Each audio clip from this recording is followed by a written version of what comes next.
The entire foundational narrative of Christianity revolves around what? The activity of and the warnings against God's arch enemy, the devil, his schemes, the one who deceives the world, the snare of the devil.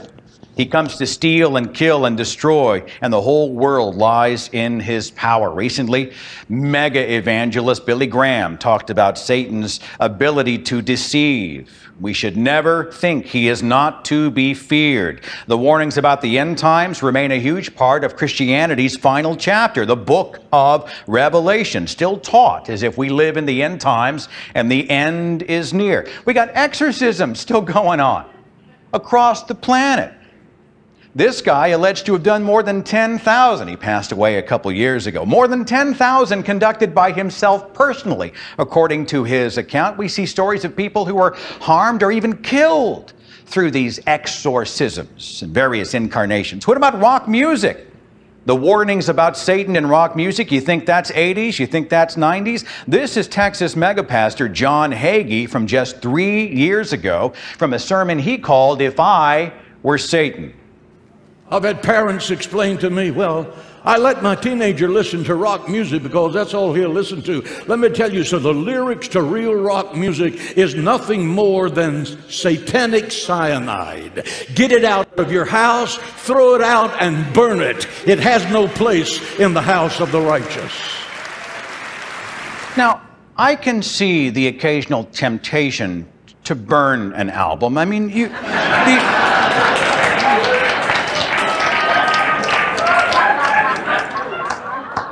I'm just kidding.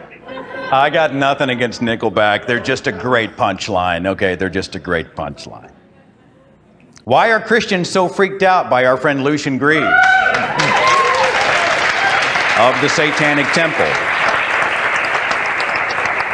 Lucian, of course, joining us in the audience, and he's just a terrific guy. I enjoy following his work and what he does. Why do people flip out when they have the 10 Commandments monument, and he's like, cool, we're going to grab Baphomet, we'll be right there, we're going to put it up next to the 10 Commandments. Why do Christians freak out so much, right? Because they're terrified. It's the Satanic Temple. They're totally wigging out. Why is Pascal's wager still a thing in the 21st century? Well, I'd rather believe and be wrong, because I don't want to go to hell. I'm afraid of hell. Why do we see churches promoting hell houses every October? This is the month of Halloween. We see these judgment houses or hell houses. They're haunted houses that are produced by the church, and they have biblical themes. And they drag these kids through and show them all manner of pain and blood and car wrecks and crime and abuse, just all sorts of nastiness. And then at the end of this gauntlet, they have counselors waiting at the door to lead children, young people, youths to meet Jesus Christ, to become saved. The reason this works is because of Satan and the Satanic Panic. Why are churches still targeting and indoctrinating little children to fear and escape the devil? The Satanic Panic is alive and well. No matter how many love verses Christianity preaches, Christianity is, at its very foundation, a fear cult. From the beginning of the Bible to the end. The whole narrative hinges on having the antagonist against which the hero might play. From the serpent in the garden in the book of Genesis, the agent of Lucifer, who would come to steal and kill and destroy, to the Satan of Revelation, who will be bound for 1,000 years and ultimately destroyed. The devil is the linchpin for all of Christianity. He's the reason we should surrender to Jesus, the reason to accept God, the reason to line up and bow down and obey. It's so important that we break these chains of fear, to stop giving ourselves over to the irrational, the magical, the plays upon our greatest fears, and the very human tendency to panic. We panic pretty easy, don't we? As a species. We are an evolved and evolving species. We have to open that closet door and discover that in regard to Satan and the supernatural, there simply is no monster in there. As one of my listeners said so aptly on Twitter, and I had to steal it and put it on screen. He said this, you know, it's sad when you have imaginary friends. It's even sadder when you have imaginary enemies.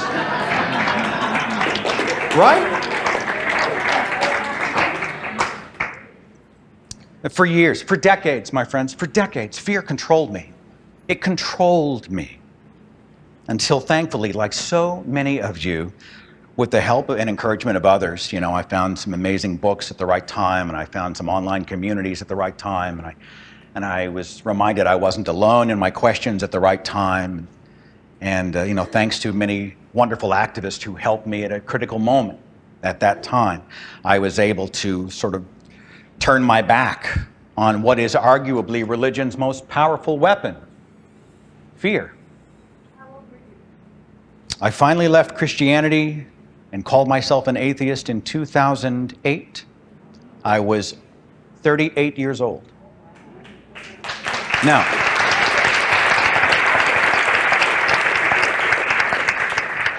there is no feeling, and those of you who've emerged from fundamentalism know exactly what I'm talking about. There is no feeling like breaking out of that cage, is there? There's no feeling, there's no feeling, there's no way to really verbally describe this liberation and the joy and the freedom of living in the real world on my own terms. You know, and I'm desperate. I want to encourage other people that they can do the same. You know, there's a whole universe out there waiting to be discovered and experienced and engaged in and enjoyed. There's a whole other life to live, and it's a much better life. You know, the Satanic Panic continues, but let the religious scaremongers come, my friend, because I, like so many of you, am liberated, I am free, I'm a citizen of the real world living life on my terms, and I am not afraid. Thank you very much.